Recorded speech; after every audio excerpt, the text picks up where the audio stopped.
the Hammer Down Racing Report. And now your hosts, Scott Hammer, Ron Miller, and Jerry Keyser.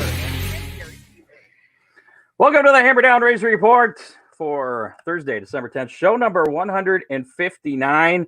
And we have Felix Fafunik. I don't know. Actually, there should be another F in there. It should be Fafufnik. Fafufnik. F-O-O-F. And Jerry Keyser joining us. Hey, everybody. Back after feeling a little under the weather last week. I guess back up to what, 98%? Yeah, 98.5, Okay. 98.6, somewhere in there. That sounds pretty normal. Coming at you live on YouTube, Twitter, Periscope, Facebook, wherever you're watching us. Thanks for joining us. Don't forget you can catch us on demand as well on iTunes, Spotify, Google Podcasts, Spreaker, whatever you listen to your podcasts on. We're there. Tonight on the show, joining us, I see we got a couple of guys already waiting in the wings here. We have Rich Frantz, Zack Hiser, both of Horsepower Happenings, Elliott Aldrich, and Duane Hancock of Dirt Nerds, and Hancock there of On the Throttle. We've had Duane on all. Duane's like involved in everything. I mean, Yes. The AFCS and last year the Attica Oakshade late model series. I think Challenge series, yeah. Did he do some stuff for the Attica Waynesfield late models too? Not last year. Waynesfield didn't run last year, but I can't remember what he did the year before. Not Waynesfield, Wayne County. Not Wayne County. Yeah, Wayne County. There you go. I think that's what it was. A little slow. One of those Waynes. Yeah. Big news this past week. We have a sponsor for some studio equipment. It's not here. I'm still using my kid's old headset from his gaming stuff. It turns cool colors on the side. You can't really see because I put a little sticker over it. But next week we should have our back to our full capacity with some good equipment and everything. So thanks to Oakshade Raceway for hooking us up with that. They're going to be on board for the next year, along with our other great sponsors. Make sure to support our sponsors because they're the ones that keep us going. And if they're not going, then we're not going. And if the crawl isn't going, then I get yelled at. So got to click on that to get that going. So again, thanks Ron Miller Race Cars. Give them a call 734-856-7223. What's going on up there at your shop, Felix? Building Fremont trucks, buddy. I'm telling you, it's been good. Okay, keep them busy. Any discounts? Any deals?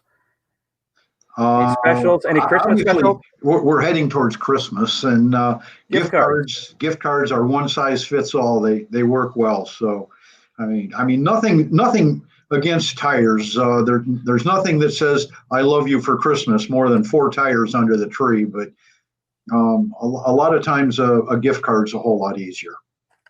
There you go. Sometimes and that way you're sure you'll have fresh tires in the spring, not last year's stuff. Okay. That sounds good. I probably should turn my phone off, huh? I think I've done this once or twice before. Just a suggestion, Scott. Yeah. Whether it's from me or whoever, safety equipment is always good as a Christmas present. Bob Barker, he's at it again. Okay. Anyway, safety equipment is always a wonderful Christmas present because it's good not only for the person that receives it, but the family member or good friend that gives it to him because they know it'll help keep him safe. So helmets, driver suits, gloves, shoes, head and neck restraints, and they're all affordable. All right, then. They don't have to break the bank. So give Ron a call, 734-856-7223. Yeah. 856-RACE. Yeah. Got to thank Oakshade Raceway again, as we mentioned. We're the fastest meet to race. I told them I would give them the studio naming rights, like we had with Ron Miller Race Cars a few years ago. They didn't want that. So we're not going to be at the Oakshade Raceway studio, which wouldn't really be at Oakshade Raceway. That seems to confuse some people. But thanks to them, they just had their awards drive-through this past weekend on Saturday. So things are going to be kind of quiet from them for a while. I asked about the schedule for next year. It's going to be a while before we get that. So just hang tight.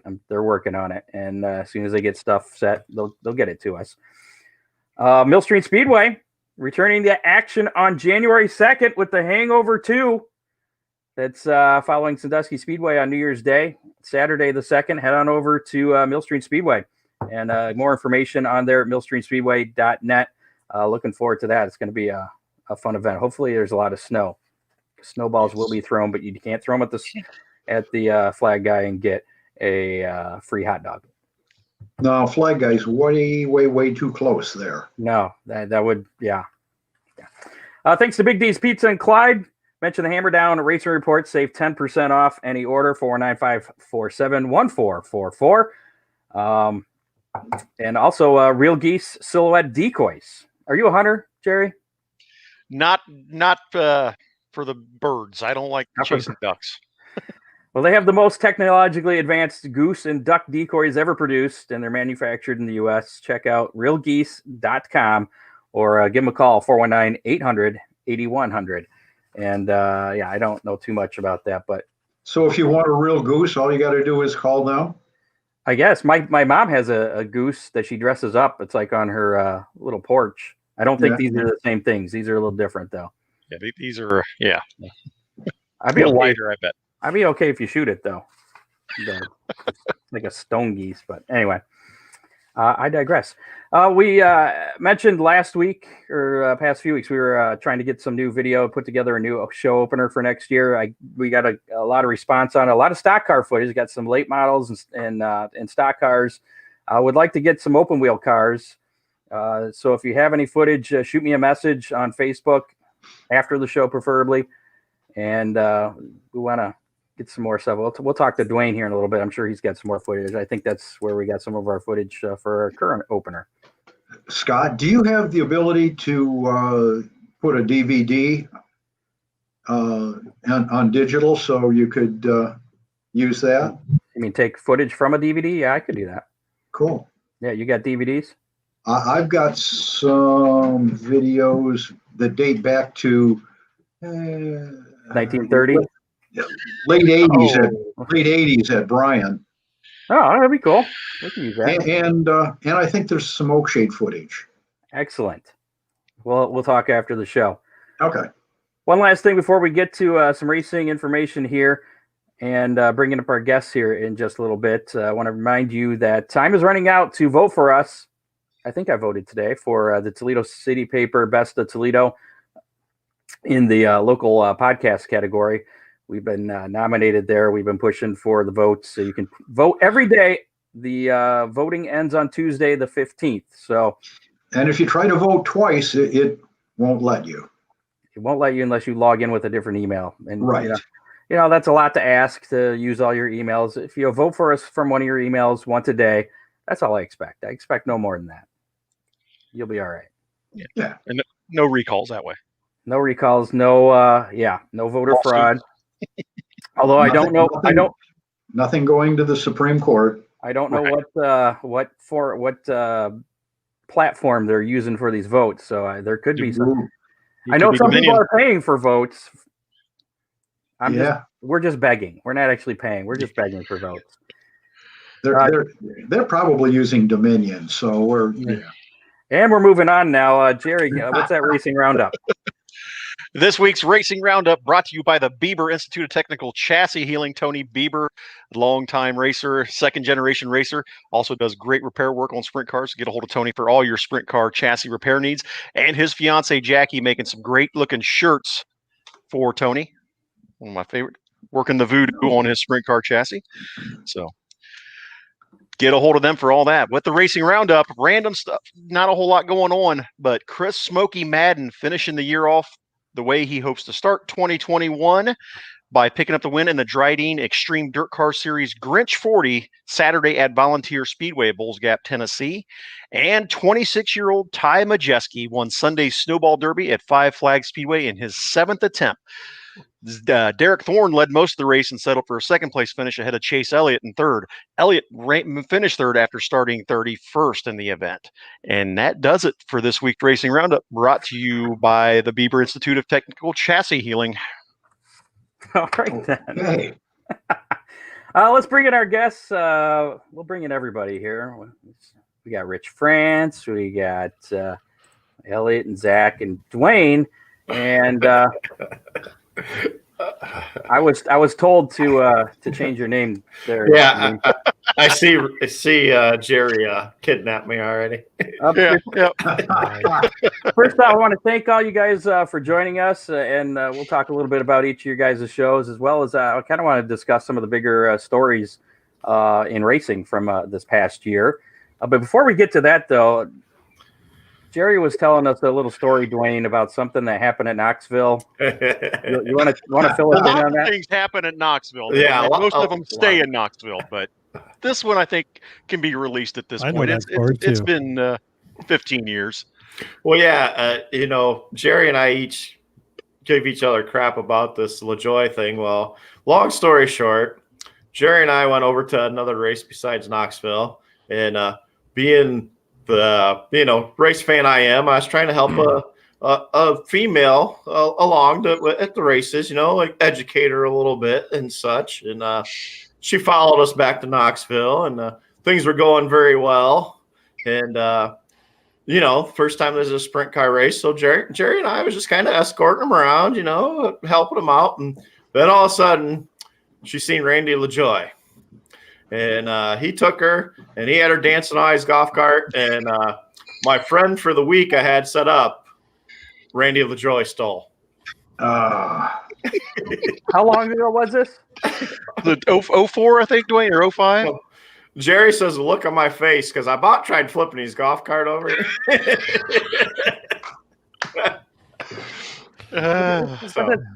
Randy LaJoie. I mean... Yeah, that's what I said. I mean,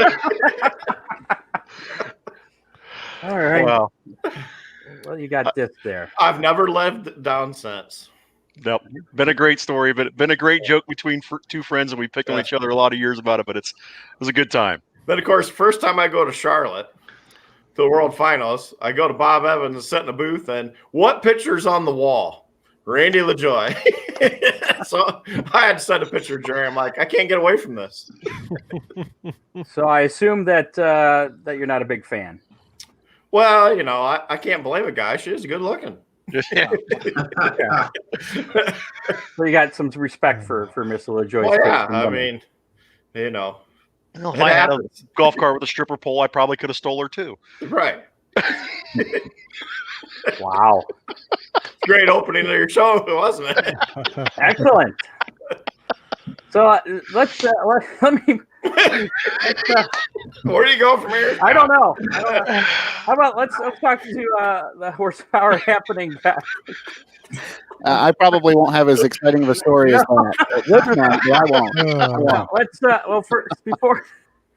Let's talk. Tell us about horsepower happenings, where it's available, when you guys are on, and everything. Let's start with that. Thanks for having us on, Scott. I'll kind of take the lead here. We are available on most streaming platforms for podcasts, including SoundCloud, Stitcher, Spotify, and those sites that are like that. We've got a website, horsepowerhappenings.com, and, of course, Facebook and Twitter. And we do our best, just like you do, Scott, to cover racing in the Great Lakes region for circle track, pavement, dirt, doesn't matter. We try to get out there and cover all of our Great Lakes drivers, and just got back from the Snowball Derby, as a matter of fact, listening to Jerry's report there. Spot on. Great job. So that was a lot of fun to cover those drivers down there. And, my background, I used to announce at Butler. I announced with the American Ethanol Tours, and announced with the Great Lakes Super Sprints this season. And Rich is really close to you, Scott. Rich, I'll let you introduce yourself. Yeah. So, Zach and I have been together, gosh, February, it'll be 2 years now. Horsepower Happenings. We've been doing this, yeah. Zach and I. So I spent 25 years racing back and forth between Flat Rock and Toledo. And 2014, after I retired, Scott Schultz and Ron Drager asked, hey, how would you like to join Gary in the booth? I guess I talked too much. They figured that part out. So, I've been with Gary Lindahl for 5 years. I guess we can't count this year because we only worked together one night. And then I worked with Zach on the ethanol tours for a couple years. And now here we are with you guys. We're moving up in the world. I don't know about that, but we actually got to meet you out at Oakshade this year. You had some free time, so that was pretty cool. Yeah. I came down there. We were, Zach and I normally over the past couple of years have tried to be at the same racetrack together for our coverages. This year that wasn't happening because there was so little coverage. We kind of split up going around to different tracks so we could get more content for the show. So I came down to visit you guys, and that was the night Tyler Carpenter picked up the win over Rusty, and had a good time that night. And it was nice meeting you and Ron. We had a nice conversation, had a great time. Through the years, we probably met a few times back when I was doing track service at Flat Rock and some at Toledo.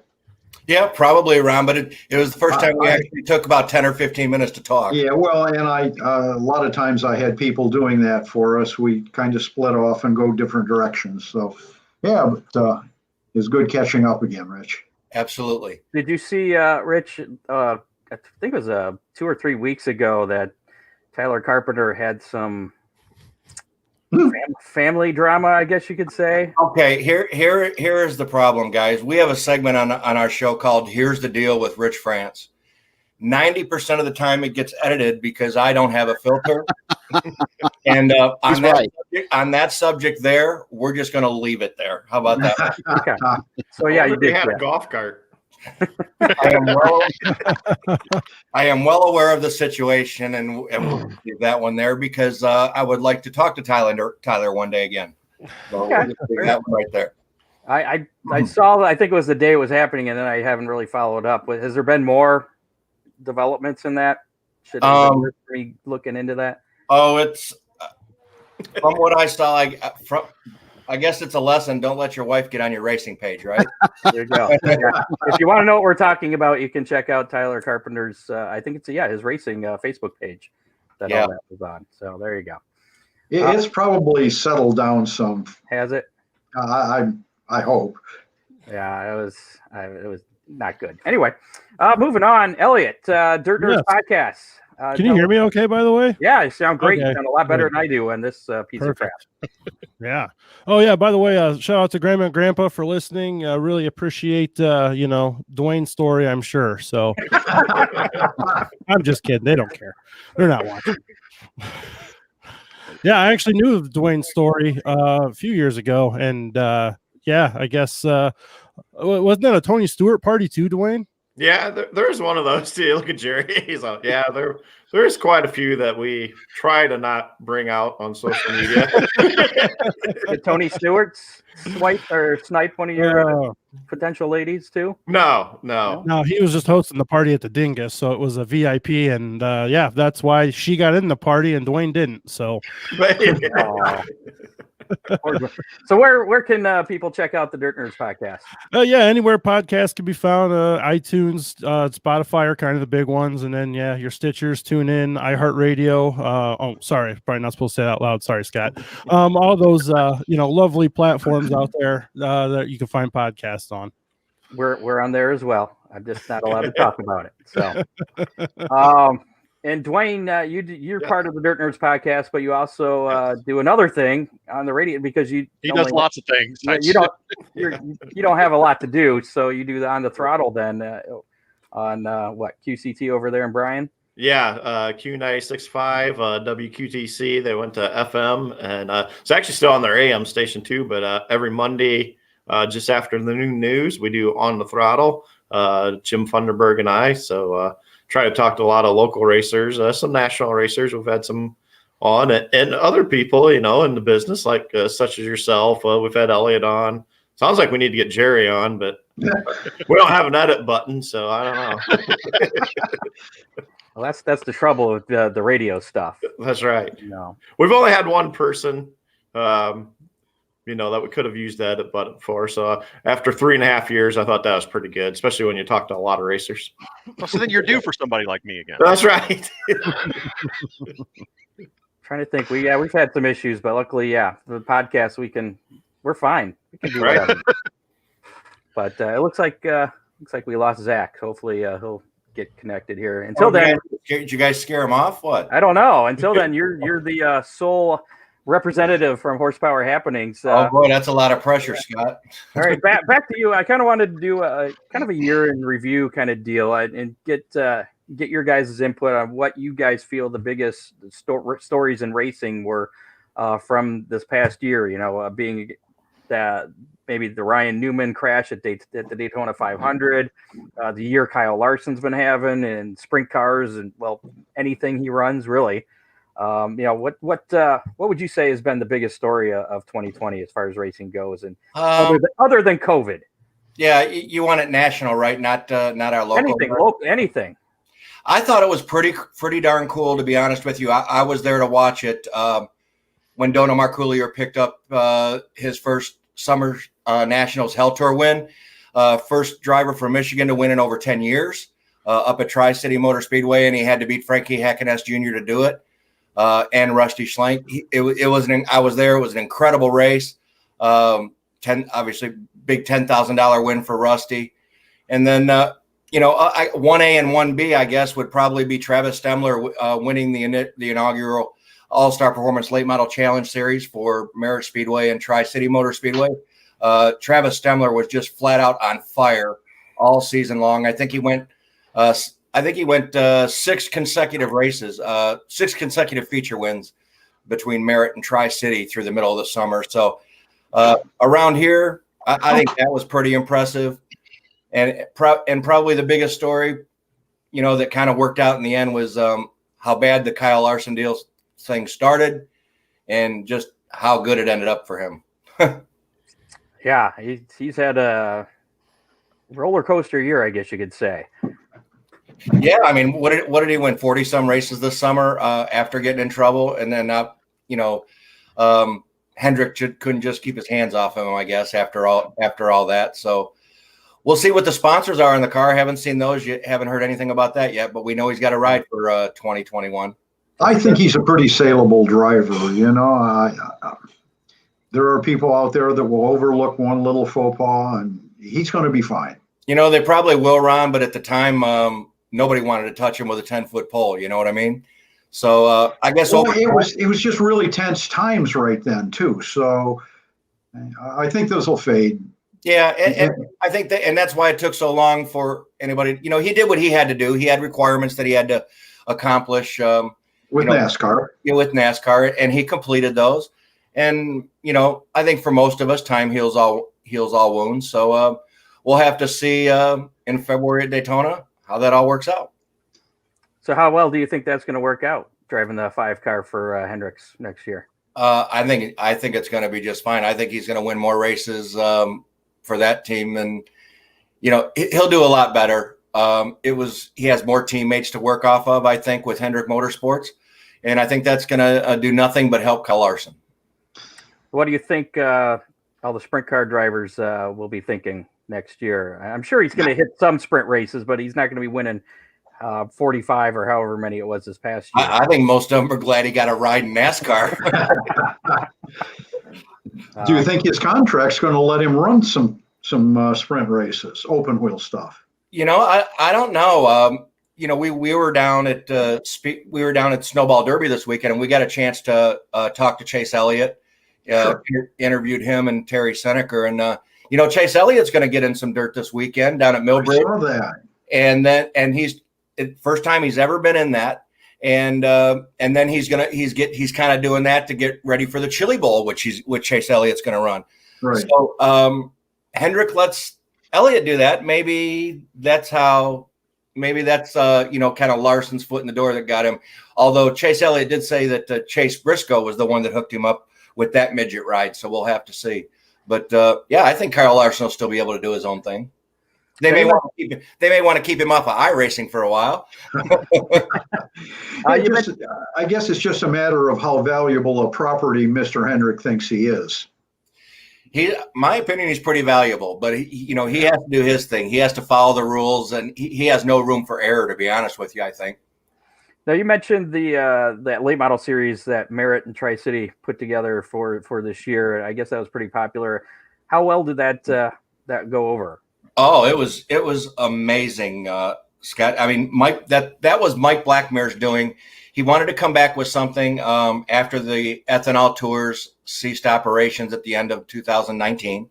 Ethanol tour shut down the late model tour and the modified tour, and he loves his late models. The fans up there in northern Michigan love late models, and Mike Blackmere is not afraid to spend money, and he puts the money out there and the drivers will come. I think he had 3 $10,000 to win races up there this year. And that, and even though he had the Hell Tour race, that wasn't that wasn't his doing, but that wasn't part of that.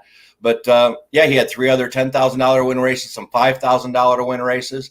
And the whole championship paid $10,000 to win. So he put quite a bit of money into that. And they are saying, word has it, that in 2021, he will be having the highest paid race at Merritt Speedway ever. And we already know in the past, he has had a $15,000 to win race. So is it going to be 20? That's my guess. Do you know if he's going to have that series again? Oh, yeah. Oh, yeah. They're already putting together a schedule. They have some of the dates. It's going to probably start around Memorial Day. That's when he started this year. And then he wraps it up at Battle by the Bay at Tri-City. That's usually the wrap up for it. So, and then it all depends how the season goes, with the pandemic that we're going through. Once he started, he had approval for everything. And he motored straight through. They didn't have a problem up in northern Michigan at that time. So he didn't have any shutdowns really whatsoever that I know of. All right, I got a message from Zach. Apparently his internet went out. So I told him as soon as he comes back, he should be back. But that happens out in Hillsdale all the time. All right. Elliott, what do you think the biggest story is from this past year? Local, national, whatever, as far as racing goes? Yeah, the national. Kyle Larson's a hard one not to bring up, right? 45 wins between however many classes. I was fortunate to be there the night he won in a late model at Port Royal, actually, too. So that was pretty cool. And locally, sprint car driver that comes to mind is Cap Henry. I know Duane, knows him pretty well. He's run AFCS, obviously, and Duane can speak to some of that. But 2 All-Star, Speed Week wins, and then a Pete Jacobs Memorial win for whatever, $13,000. That was a pretty good resume year for Cap, that's for sure. Yeah, I was going to say, I saw a picture that I think Fremont put out on there. Oh, that 2007. Yeah, I was like, look at that hair. I'll find that and pull that up here. Yeah, and then the other big news, we've talked about on our podcast, if you remember December of last year, PRI time, this awesome big time partnership of Scott Bloomquist and Chris Madden and Dryden were coming to fruition, and they're going to rule the world in 2020. And obviously the pandemic happened, but there must have been some kind of virus going on at the Bloomquist camp too, because they apparently didn't get along or something didn't work, and they since broke apart. And that kind of was an interesting story too. There's Cap from 2007 when he was 305 Rookie of the Year, looking good. If you're listening to us on iHeart or any of the podcasts, that's what I'm trying to say. You're gonna have to check out the video so you can see the picture, or visit Fremont Speedway's Facebook page. I like that. That's very nice. So, Duane, what do you think the biggest stories of this past year were? Well, obviously Larson, but I think one of it was the crowds. Once the tracks could open up, I think everybody that opened up, the crowds were excellent. Local and national. I went to Williams or Baps Motor Speedway there in November, just a regular show, 50 degrees on a Saturday afternoon, and there was like 7,500 people there. Just for the season ender and stuff. So, I think that was one of the things. We wasn't sure what was going to happen with the pandemic and if people would come out to the tracks, but tracks that opened, I think from some of them I talked to, had their best year ever. Well, the fans really supported the tracks that could manage to open this year. And that was phenomenal.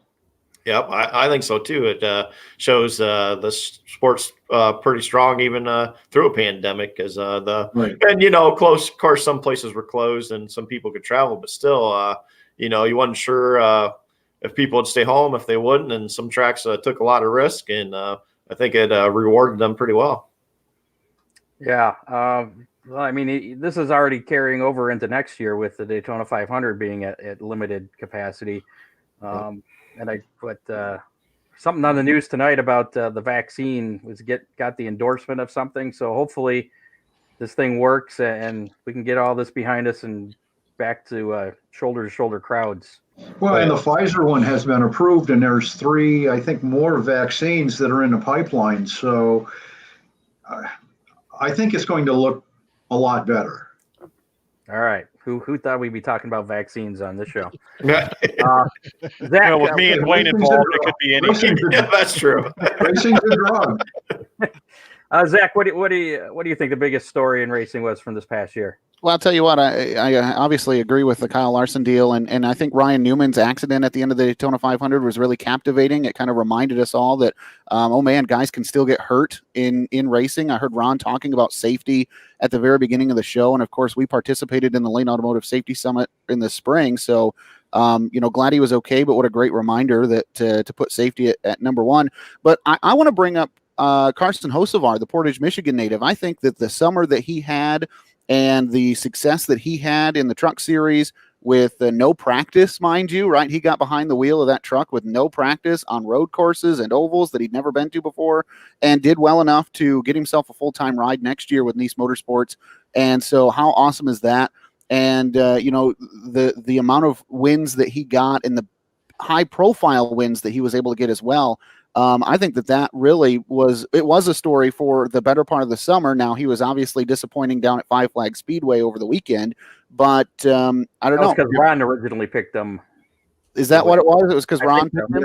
Yeah. Well, that's all right, Ron. We'll let that one go. And you know what, though? He did great things with Johnny Van Dorn, and he did great things in his own equipment. He's a heck of a wheelman, and he's young at just 17. So it's going to be exciting to see where he goes. And then I also heard Rich mention, Dona Marcoulier's tear up here in the state of Michigan, becoming the first Michigan driver to win a Hell Tour event in over a decade. That was a pretty big deal as well, and really, really cool to see that happen. That surprises me. I find that hard to believe with all the drivers up there that he's the first one in so long to actually win a Hell Tour race. So it's kind of a gut check. Dona's a spectacular driver. Well, and it's kind of a gut check, too, if you're a Michigan late model driver or a Michigan late model fan, because we always talk about how this region has some really good late model drivers and how they are some of the best. But, man, it really puts into perspective how good those Illinois boys and those Missouri guys are, too, when they come up to town and how good they are, how good their equipment is, whichever it is, probably both put together. Really kind of gives you a gut check if you're a Michigan late model driver or fan. And our guys hold their own. But the stats don't lie. Hell Tour Week is Hell Tour Week, and they had some work to do, and they got it done. I think they all looked really good this week, and Dona was the one that was able to park it. Zach, I'm sure you're aware that there's 2 different tire brands that are prevalent in the state, and if everybody was on the same page, I think the results would be a lot better when the big boys come to town. Yeah, we have talked about that on the show a couple of different times, and now the tire discussion has now evolved thanks to Thunderbird and Winston Speedways into a pro versus super late model discussion. Right. But I got to tell you, a lot of guys love their American racers. They're cheap to buy, and they hold up, from what I'm being told, Absolutely. a lot better than the Hoosiers. But apparently there's something to be said for that national sanction that there's still a core group of drivers, Ron, as you know, that would prefer to just run UMP. Right. Let's switch gears a little bit. You said you were down at the Snowball Derby down in Florida. Yep. First time. The Snowflake 100 that was Saturday night, I believe. That's correct. A little bit of it seems like I don't know what it is, but at least the last 2 years, there's always some kind of controversy coming out of Five Flag Speedway and the Snowball Derby. The Snowflake 100, a little bit of controversy there at the end. What was your take on it? And give us a little bit of details on what you saw down there. Well, unfortunately, I didn't see it live. I was parked on the backstretch watching things from that angle, kind of helping our safety crew that was servicing the event. But I did, of course, get a chance to go back and watch it through Speed 51's highlight reel. And I got to tell you, as a former race car driver, I believe that Stephen Nasse got the raw end of a deal. As a official, somebody who's been in the officials booth, I think it's a live judgment call, and just like the NFL, officials get it wrong, and I think they got it wrong. I think that there's a history there between Stephen Nasse and Bubba Pollard. I think that Bubba Pollard and Stephen Nasse are outstanding race car drivers, And Bubba Pollard knew what the game was. He knew he was going to get hit going into turns 3 and 4. He knows he doesn't like Stephen Nasse. He knows there's a history with Five Flag Speedway, and Stephen Nasse gives him a shot, and Bubba Pollard does not do all he can do to save that race car. He does all he can do, and this is my opinion. He does all he can do to send that car for a ride, and says, I'm going to do my best to make sure Stephen Nasse doesn't win either. And that's what I believe happened. Now, Rich has a completely different angle at it, and I can kind of see that as well. Yeah, I was checking it out, and we were at Speedfest when this happened. When we kicked the year off that started this, it was eerily similar, almost identical to what happened at Speedfest in Cordele, Georgia. Zach's exactly right. You knew Bubba Pollard knew he was going to get roughed up in 3 and 4. There's no way he didn't. He's been doing this too long. He's won too many races, especially with Stephen Nasse behind him. Pollard had it saved. You could see the tires. He had it saved. Then Nasse's door to door with him. So Nasse helped him save it. Then Pollard lights the tires up. And I think what he was trying to do was go back and turn Nasse before he could get away from him. And he missed him. And then Bubba Pollard spins out and Nasse drives away. I agree with Zach. Probably not the best call in the world. Sometimes you got to all over the country, you see last lap contact. You see it in the World of Outlaws dirt late models. You see it in Lucas Oil, and they don't disqualify these drivers. So I don't know. That was probably a bad deal. The first one down in Cordele was probably okay, but not this one. They should have just let this thing go. And the problem I had was the length of time. They let the house announcer interviewed Stephen Nasse as the winner and then disqualified him. So how long was that? That's the problem I had with it. It felt like an eternity. I mean, it was long enough for a crowd to gather around his car. It may have, I'm going to say this, it may have been only 5 minutes, but it was long enough for them to get the initial part of tech started. And it was long enough for them to get a crowd gathered and make the announcement on Speed 51 and finish the interview, Scott. They were done with the Victory Lane interview. And then they got the call that race control had not disqualified him, but penalized him, sending him to the last car on the lead lap. Do you think they had access to video showing a replay? Well, here's the thing. I know for a fact they did, Ron. They had Speed 51 brought some video boards and set them up on the infield. And I know that the tower was watching them to help make calls. Oh, I think we lost him again. But I don't think. Oh, there he is. Oh.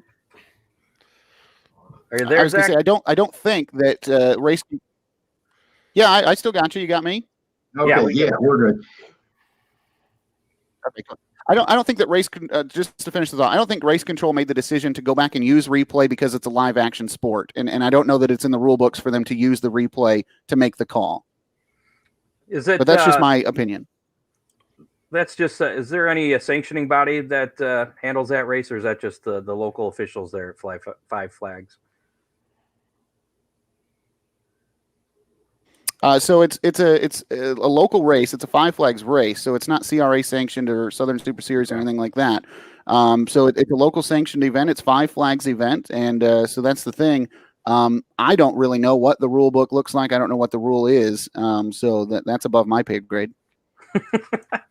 Fair enough. Let's bring in the Dirt Nerds guys on this. Did you guys happen to see that incident at the Snowflake, or at least a replay of it? I did. Oh, yeah. Billy did, yeah. You go first, Duane.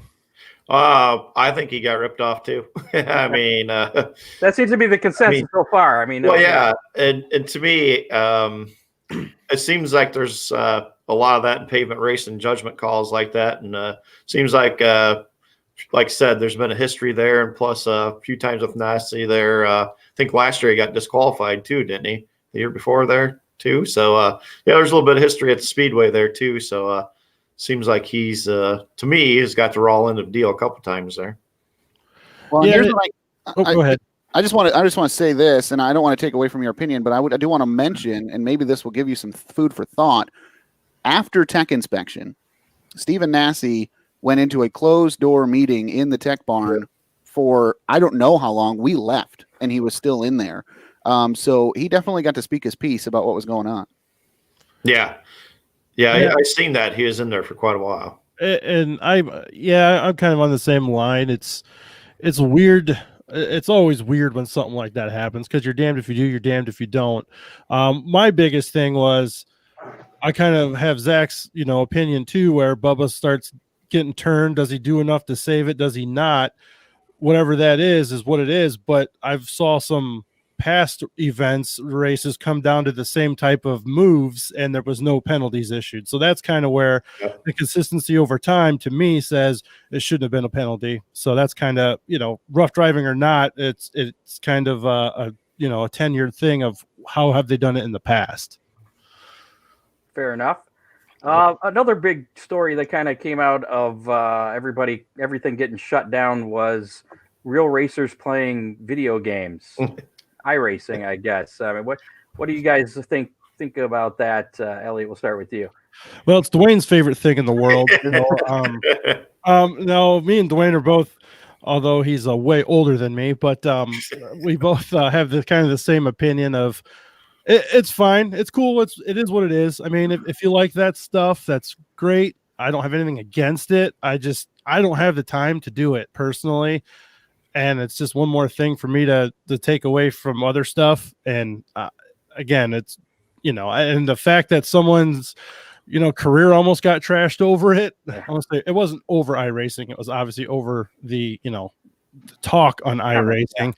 But, granted, that was bad timing, right? There was no live sports at all going on in the entire country, hell, in the entire world.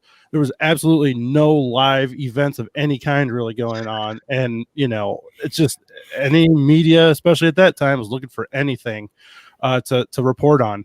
So that was kind of just a really bad storm. But it's just me and Duane kind of both like, it's fine for what it is. And it's just maybe not for us. And I just don't have time to get into it personally. Yeah, and that's why I am. I mean, as we said, I'm doing all these other things. I don't have time for it. And the positive of it, I think, is when they did a few live deals on TV. Best thing to me, okay, we can throw the iRacing live, but we couldn't get a late model or sprint car race live on TV for 30 years or 40 years, but we put the game on. But anyways, the positive is that brought some new attention to the sport. Even though people started watching this and I think some of that carried over to some of the fans coming to the racetrack. But I just don't have time for it. And some of these guys are nuts putting, $10,000 in one of these units to drive an iRacing, but then they can't buy tires for their race car. Ron will build one. That was the one thing, we found interesting was, some of these drivers, not all drivers by any means, but some bigger name drivers, even you see how they're, they talk about their pension pennies and everything. And then they buy an $8,500 sim rig over the winter because they're bored when they're not racing, making money. This is kind of comical. Well, guys, do you think the sim racing helps them on a racetrack? Do sim racers, do very well when they go from sim racing to real racing as a rookie? Yeah, Ron, we had, I was waiting. We actually stooped that low, actually. We went and got Parker Retzlaff and got him on the show. He's an accomplished iRacer, right. and he's a super late model driver out of Wisconsin, I believe. And very good pavement driver. And, he won a couple races on iRacing, and Zach says, let's get him on. I'm like, this is all we got, I mean, we any guests in the area weren't doing anything. Nobody was racing. This was in April. So, we had him on, and you don't want to call these, you do not want to call this a game, because these guys will hang you up to dry if you call it a game. They are very serious about this. And like you said, you talk about these rigs that they have. That's exactly what they have. $8,000 to $10,000 rigs to kind of keep them in the game, so to speak, till they get in a real race car. If nothing else, I learned a new phrase: rage quitting. I nearly did that a couple minutes ago when my internet went out. Just flip the table, Is that what you do, Scott, in your bomber? Yeah, I rage quit. Yeah. Like, all right, I've had enough. I'm out. Let me ask you guys one final question here. We'll kind of break this up by show. We'll go back to the horsepower happening guys. What was your favorite interview that you've had on your show, or who I should say? Who was your favorite interview you've had on the show? Zach, go ahead. Man, I was worried you're going to do that. I tell you what, we have talked to so many awesome drivers from around here, but I think one of my favorite people to interview as far as content that they'll give you is Josh Fry, street stock driver on the dirt, and of course has done some great things at Berlin and on the pavement scene, and he is so well educated in the sport. And is such a good talent that he's a smooth talker. You guys know what that is worth, and it's just a great interview. But one of the guys that we had a chance to talk to during the initial shutdown there in the spring was none other than the Motor Racing Network's Jeff Striegel, and that was a lot of fun to be able to pick his brain and talk about what he was seeing on the national level, and then of course owning a Berlin Raceway team, what he was seeing on a local level. I think for me, talking to Jeff Striegel was probably so far one of my more favorite interviews. And I guess for me, I got to go back to summer of 2019. We went on the American Ethanol Tour down into Illinois, and Kenny Wallace was supposed to race at Farmer City the night we were there. Well, Kenny made a last minute choice not to come to Farmer City, and so while he's driving to Missouri to the next race, he stuck with us, and we did the interview from the trailer at Farmer City while he was in his rig going to Missouri. So we had Kenny Wallace. You can imagine that interview. That was just a ball. I had one I enjoyed last year at the Rumble at Fort Wayne. I was able to get lucky enough where Tony Stewart sat down with me for about 5 minutes, and we had a conversation. And then obviously, Chase Elliott from this past weekend, which was almost didn't happen. But we got to thank Terry Seneker for working that out for us. All those guys are, you can really tell the difference. They're really polished speakers. So the interviews usually turn out real well, and it makes it easier on us. What about you, Elliott? Wow, it's tough. We've actually been fortunate. We've had a lot of good guests. We just had Chet Christner from Flow Racing this past week, which was actually a really good interview. We had Brad Sweet the week before, and Devin Moran the week before that. So we had 3 good ones right there in a row. We had Rico Abreu in the past. We've had Paul McMahon, Casey Schumann a couple times, the World of Outlaw Series director for the late models. One for me personally was with Larry Bowes, actually, from Eldora Speedway. I set it up. It was just me. Duane wasn't with me on this one. I just set it up with him to try setting something up. And he said, well, why don't you come down to the banquet and we'll do it after the banquet. So, what time? 10 o'clock, 10:30 at night after the banquet, we go into his office, and you're sitting in, and I'm sitting in his seat, of course, because I had to set everything up. So he let me sit behind his desk. I gave him a microphone across the desk, and we did an interview till about midnight. And I got home about 2 o'clock in the morning that night. So, that was just, I've known Larry since I was a little kid. We grew up going to Eldora camping on the weekends. If there was a NRA sprint car race on a Saturday night, my parents would go Friday night. We'd go down as a family, get an extra night of camping in. So that one's sentimental to me. And it's been great too, just because, obviously I knew Larry okay before, but ever since then, we always take a second to kind of stop and talk to each other whenever we see each other, even as crazy busy as he is down at Eldora sometimes. What's your favorite guest you've had on the Throttle, Duane? On the Throttle, my favorite was when was that? A couple years ago, I had Jason Johnson. Brad, Scott Hammer and Ron Miller, both. Yeah. But I came before Scott. So. Right, that's right. Well, you always finish before him, right? You're always ahead of him. But Jason Johnson, I got Jason Johnson. I was friends with Jason for many years. And 2 days after he won the Knoxville Nationals, which I was out there, and I talked to him on Sunday on the way home. I said, any chance I can get you on the radio show on Monday? And he came on the show and is one of the best, because he's still, if anybody's seen his emotion in victory lane and afterwards, and just how that race went, banging wheels with Donnie Schatz the last 2 laps, and just how Jason is as a person, how much he cares. And we had him on there, and all that emotion was still there. And he started from day one when he was 19 years old and smacked the wall at Millstream. I remember that. And he goes, man, you are old. So, Elliott will like that. But, to me, that was the best one. And then we all know how that story ended, with him passing in an accident. But, to me, that was one of the best ones we ever had, was Jason Johnson. But we've had some good ones too. Josh Richards was a great one. I had Josh Richards on, and he was really, really good. And we've had some really good ones. Cody Swanson, Craig Mintz is always good for a local guy, because he does so detailed. He brings new listeners in by just him and Ryan Missler's video. Ryan Missler did that video with him, and Craig just explains everything so well. And like you guys said earlier, well spoken. And so that was some of them that stick in my mind. And of course, Ron Miller, Scott Hammer, Elliott, I never going to have Jerry on.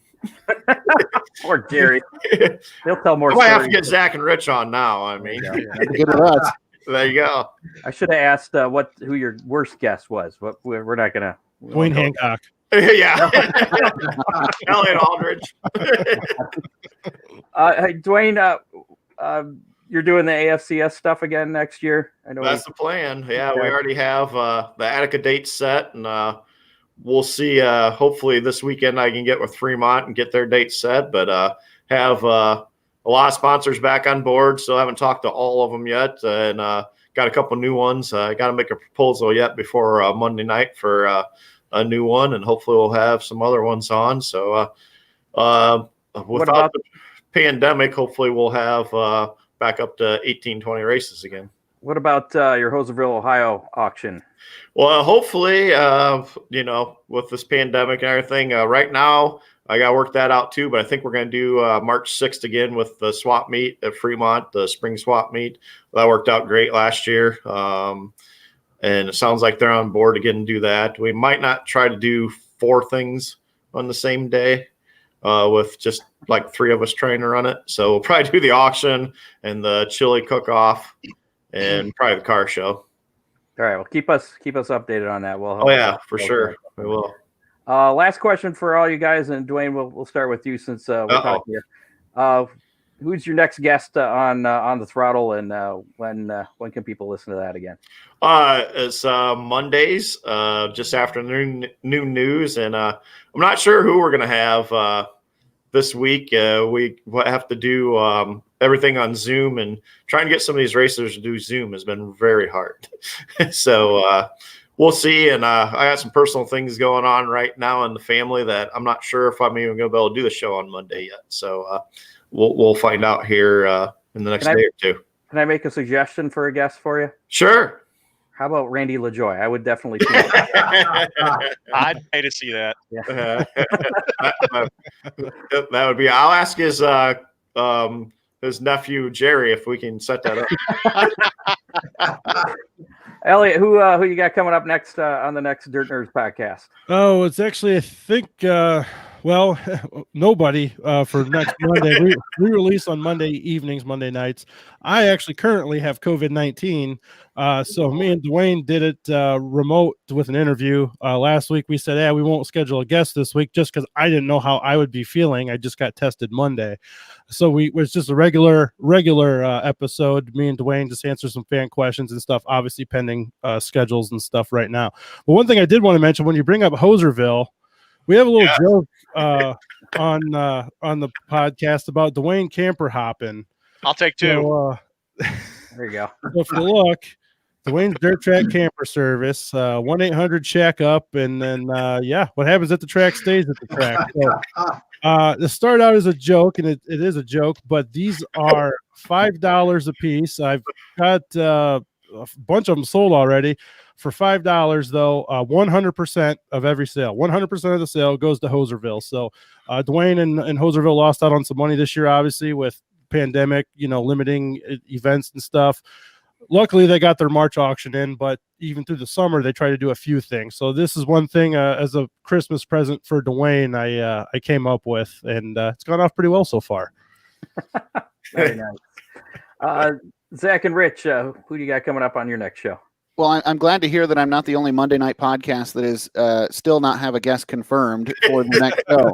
But we're working on getting Kyle Crump. He just won the Modifieds of Mayhem Championship, which runs down in Florida and Alabama and Georgia. And yes, Kyle Crump is from Marion, Ohio, but he was chasing racing this year. Kyle Purvis. I'm sorry, Kyle Purvis. I always do that. Even in the stories I write, I always put Crump. Kyle Purvis. I'm sorry. Kyle Purvis. And anyhow, he just won the Modifieds of Mayhem Championships from Marion, Ohio, went all the way down to race in Alabama, Georgia, and Florida this year because of the pandemic. And he just ramped that up on Sunday at the Snowball. So we're trying to get him. And then we got to get Andy Bozell on here soon. He just won our HBH Best Driver Challenge, little promo that we're doing on social media. And so we got to get him back on. And we're getting ready to start our next one of those challenges, too, coming up this week. So it's going to be a lot of fun. All right. Any chance any of you guys will be out at any of the hangover races, either at Sandusky Speedway or Millstream? Well, Rich might be hungover, but I don't know if he's going to go to a race. We sure like to see you guys. You mean the Ron Miller trophy presentation ceremony? Hey, come on now. I'm still chasing that guy that they named it after. So, Wild Heart. Yeah. How many trophies you got there, Ron? 15. Oh, from the hangover. I don't know. There's 30 or 40 back there. I don't know. Well, we got the hangover going on dirt and asphalt this year. So maybe we'll get the Dirt Nerds guys out to Millstream. Maybe. Yeah, I just haven't thought about it yet with everything going on. So the second doesn't sound like a bad idea. You just have COVID. No big deal. Yeah, it's fine. You'll be fine by then. Yeah. If I hit one, it'll be Millstream, but I actually might try to hit 411 that week and too. I don't know. We'll see. All right. We'll see what happens between now and then because I don't think I'm doing the Chili Bowl. So you can't do too many races there, Duane. Come on. I know it. I know.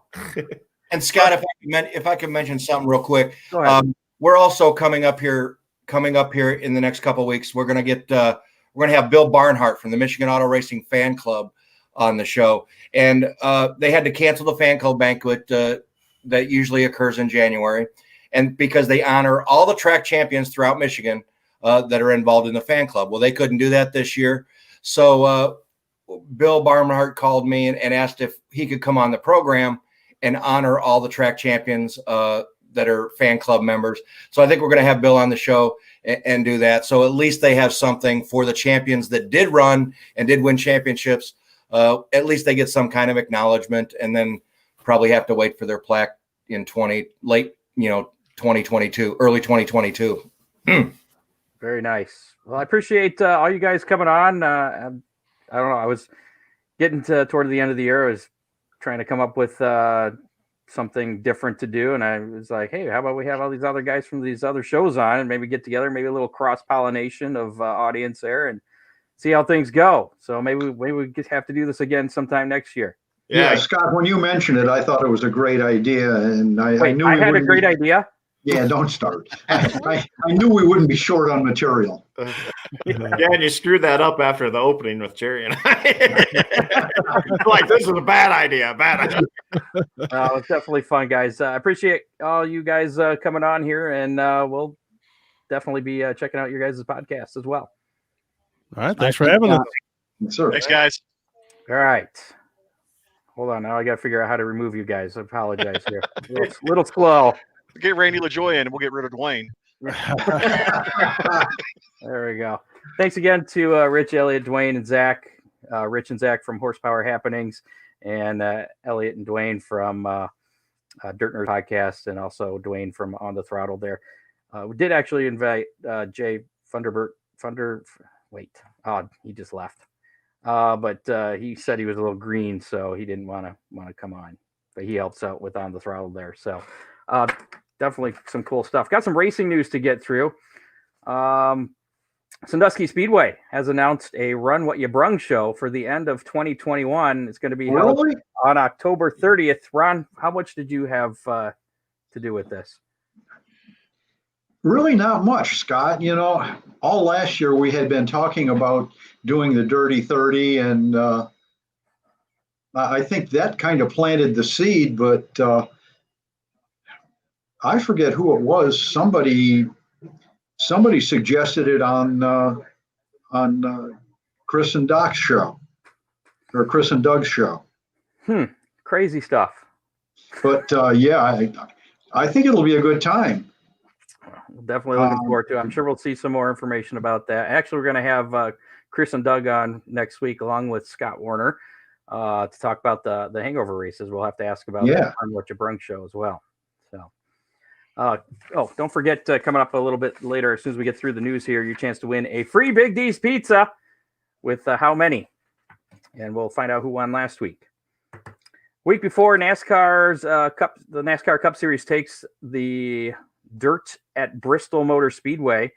The track announced it will host the inaugural Bristol Dirt Nationals. It'll be headlined by dirt super late models and is going to be supported by several other dirt classes that will be announced in the future. The dates for that are March 15th through the 20th. No shock there, as we've seen the World of Outlaws have been there.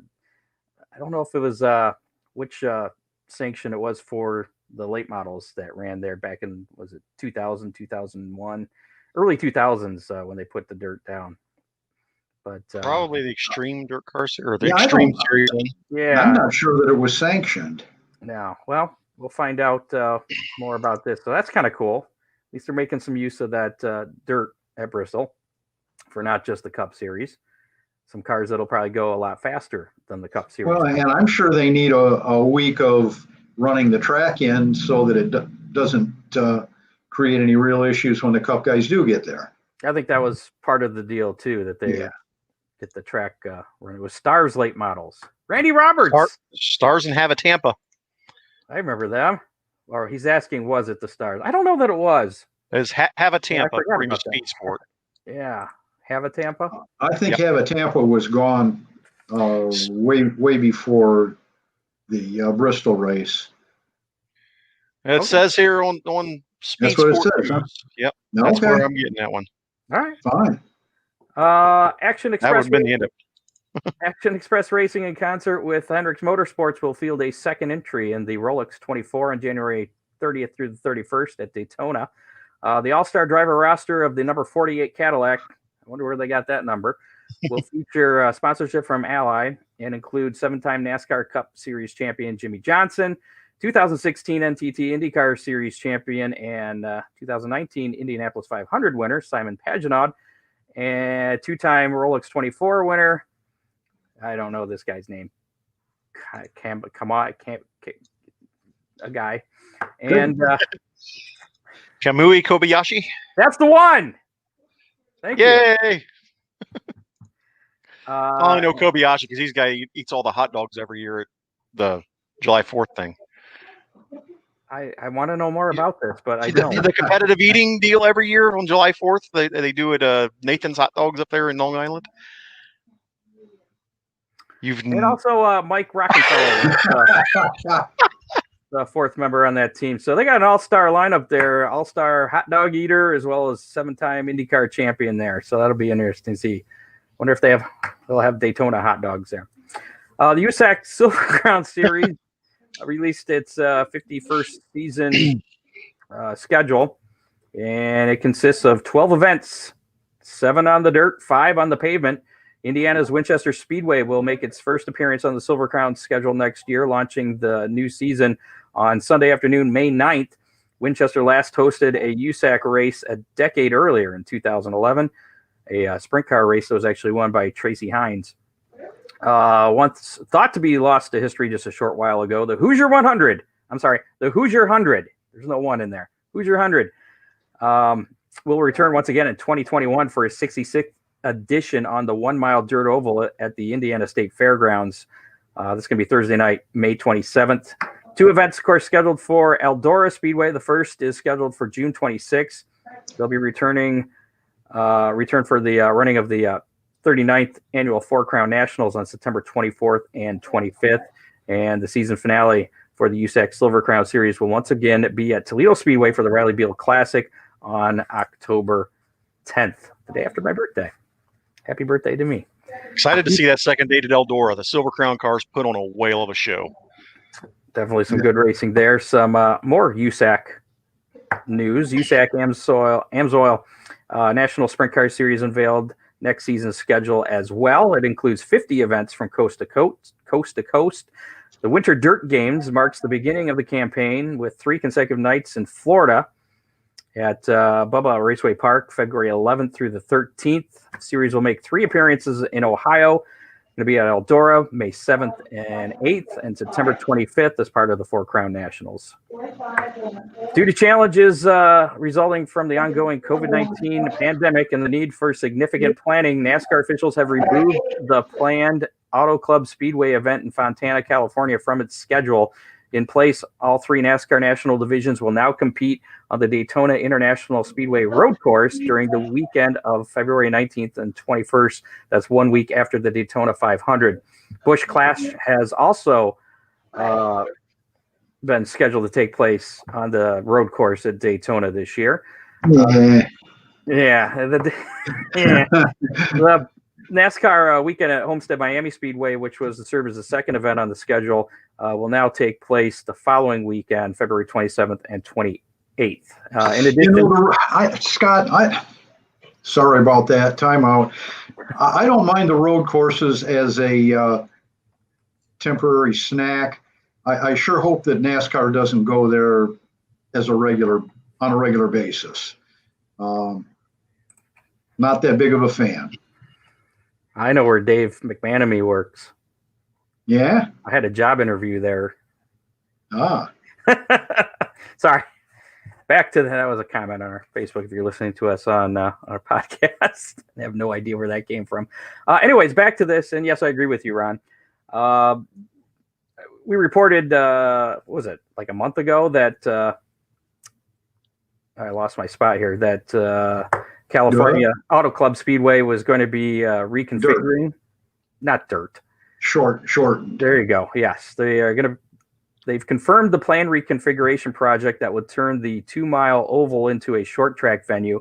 It's not going to be completed until at least 2023.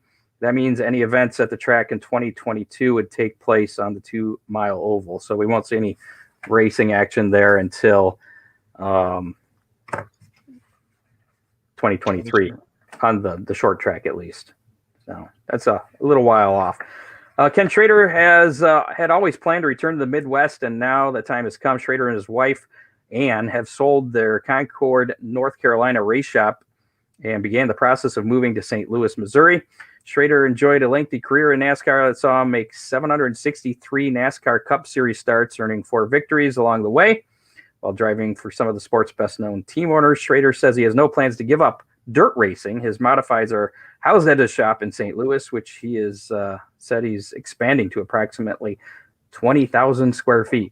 How big's your shop, Ron? 2,400. So this is 10 times. That could fit a few cars. Scott, I'm impressed that you came up with the math that quickly. I know, it's crazy. It's not your long suit. I don't know how that happened. And I actually did a ride-along with Kenny Schrader at Toledo Speedway a year or 2 ago. That was pretty interesting. The first laps I had taken around Toledo Speedway. Yeah? Yeah, it was different. I wanted to drive it. He wouldn't let me drive it for some reason. I don't know why. But he did. I remember that he asked where they're running UMP modifieds, because I think that was the night he was going to be racing at Lima Land, and they canceled because of rain. So, you didn't tell him that you were a trained professional and you could take a couple of laps? I mistakenly did tell him, I think, and I think that's a mistake to tell a race car driver, because then he's going to try even harder to try and scare the crap out of you, which he didn't really. I wasn't doing the Darrell Waltrip thing when he took the ride with Tony Stewart at Eldora. Superstar Racing Experience update for those of you who don't know, the Tony Stewart and I can never remember that other guy's name. Ray Evernham. That's him, the old Jeff Gordon crew chief.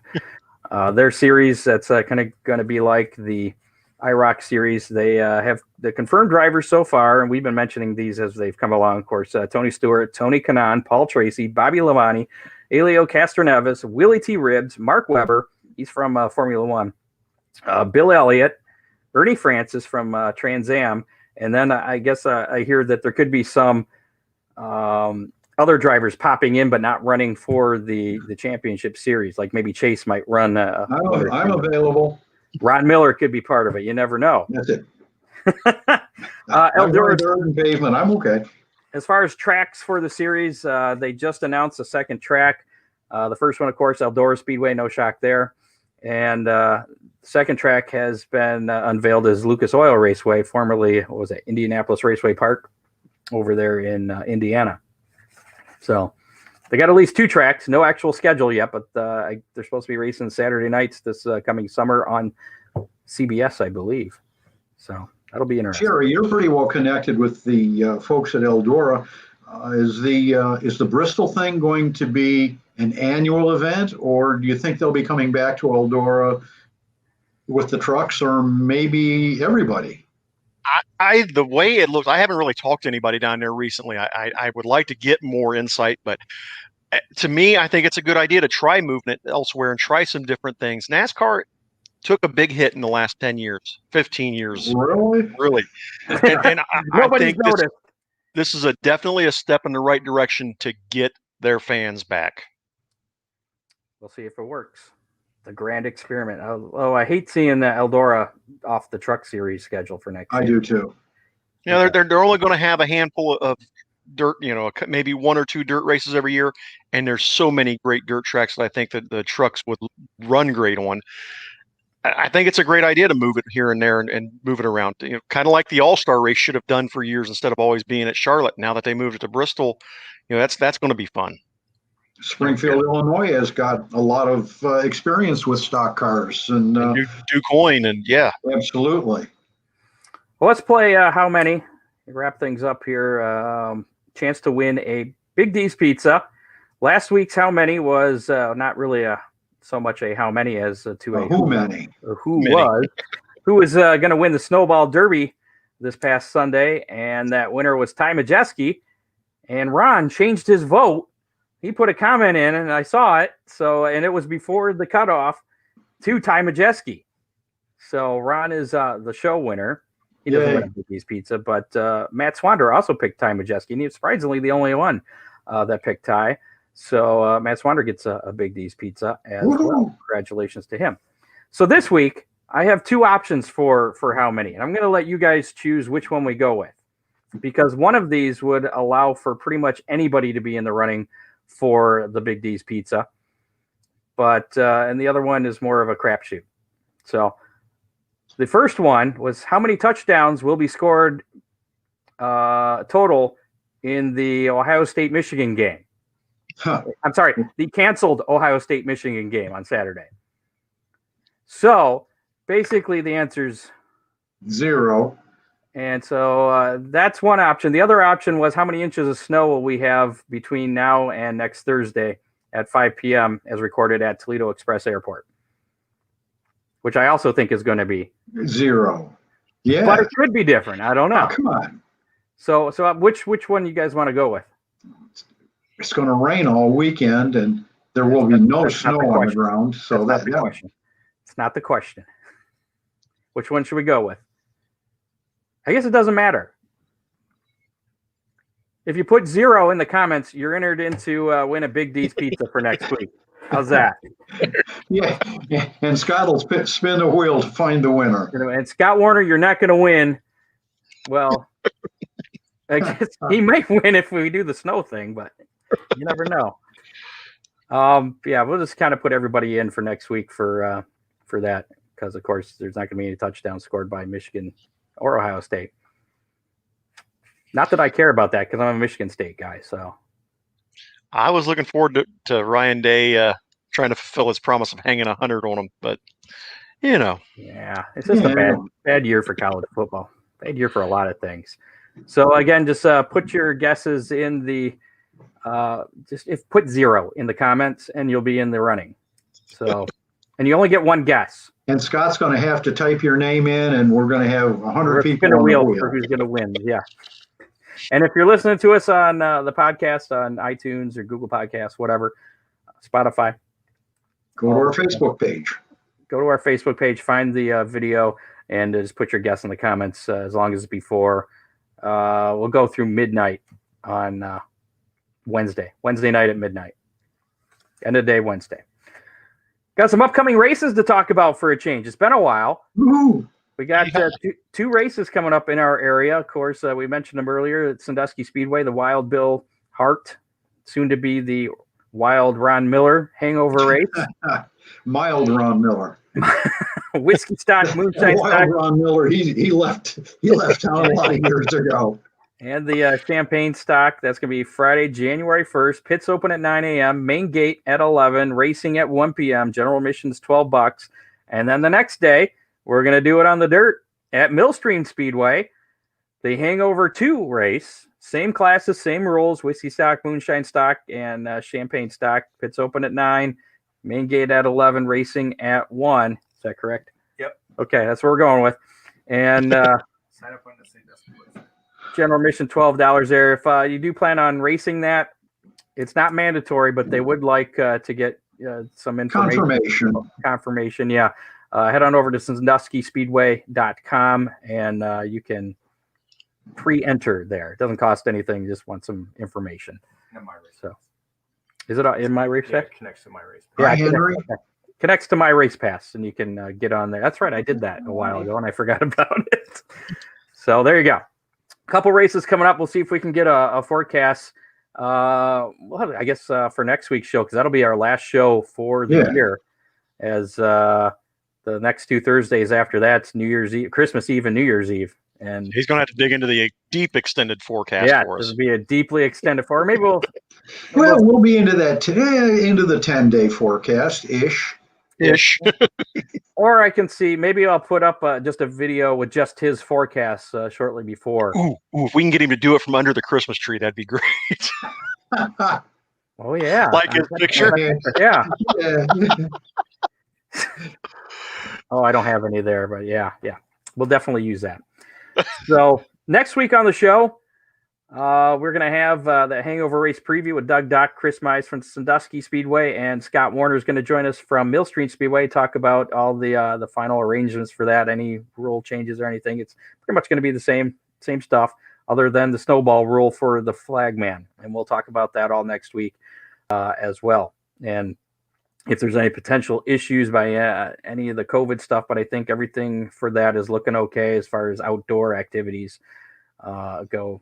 So as long as we're done by 10 o'clock at night, we should be good. And as long as we're done by 10 o'clock, and I think the latest I've ever left Sandusky Speedway was 6:30, 7 o'clock. Yeah. And that was on a blizzardy day.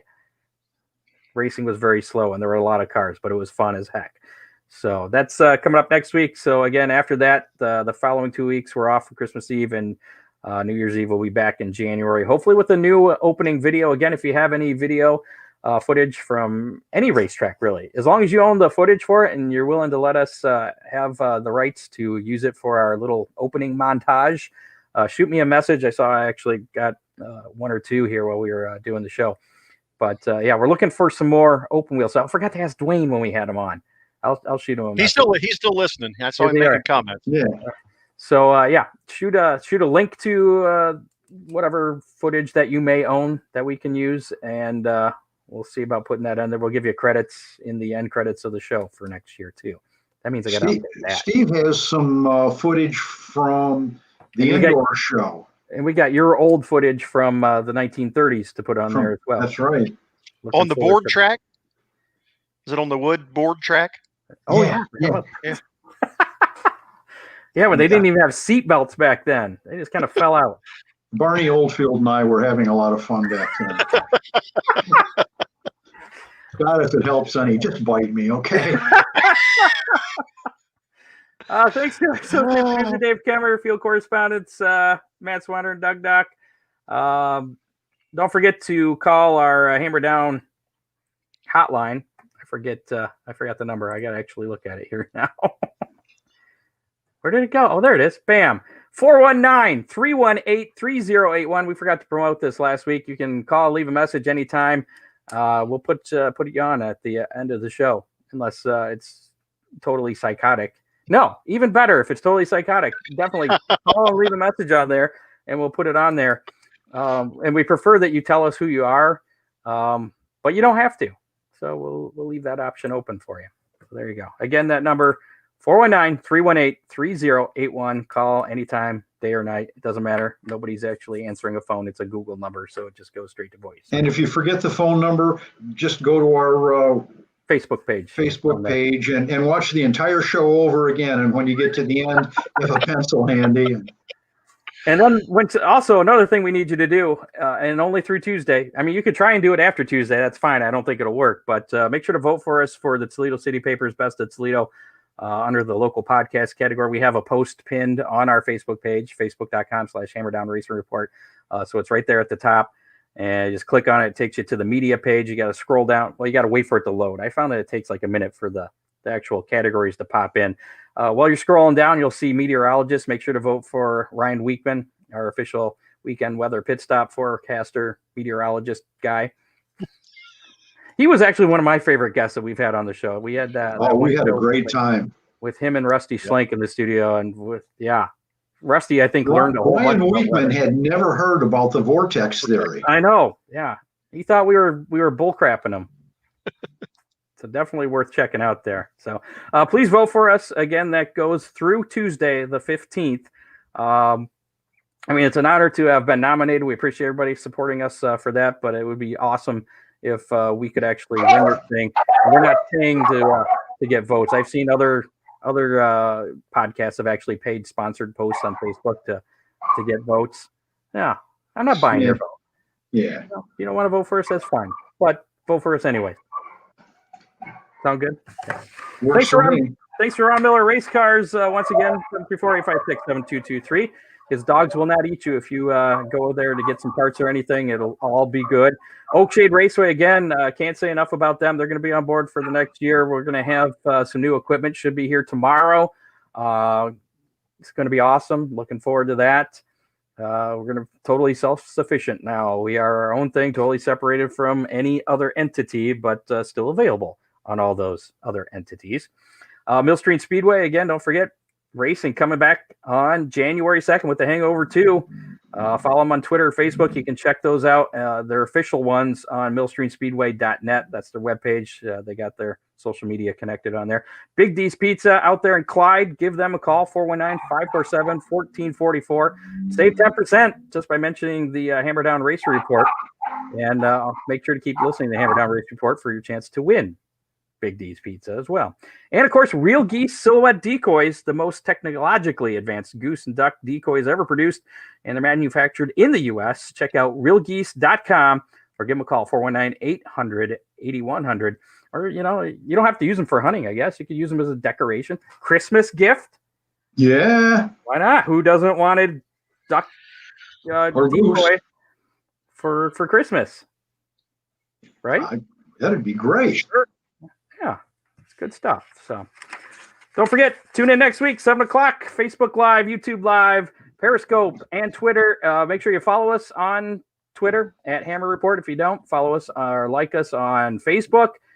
You can follow us on YouTube, too. That's cool, too. Follow us everywhere. It's like a little cult. We can be a little cult. We won't make you drink the Kool-Aid, though. Yes, sir. I promise. 7 o'clock next week. Again, Hangover Race previews. We'll see you next week then, right? Sounds good. Thanks again, Tony and Jackie. Doug Dock, Chris Mize. That'll be a good show. And Scott Warner. That's the icing on the cake. Yeah. All right. We'll see you next week. See you guys. Night, everybody. You have been listening to the Hammer Down Racing Report, available on demand on iTunes, Google Podcasts, Spotify, or your favorite podcasting platform.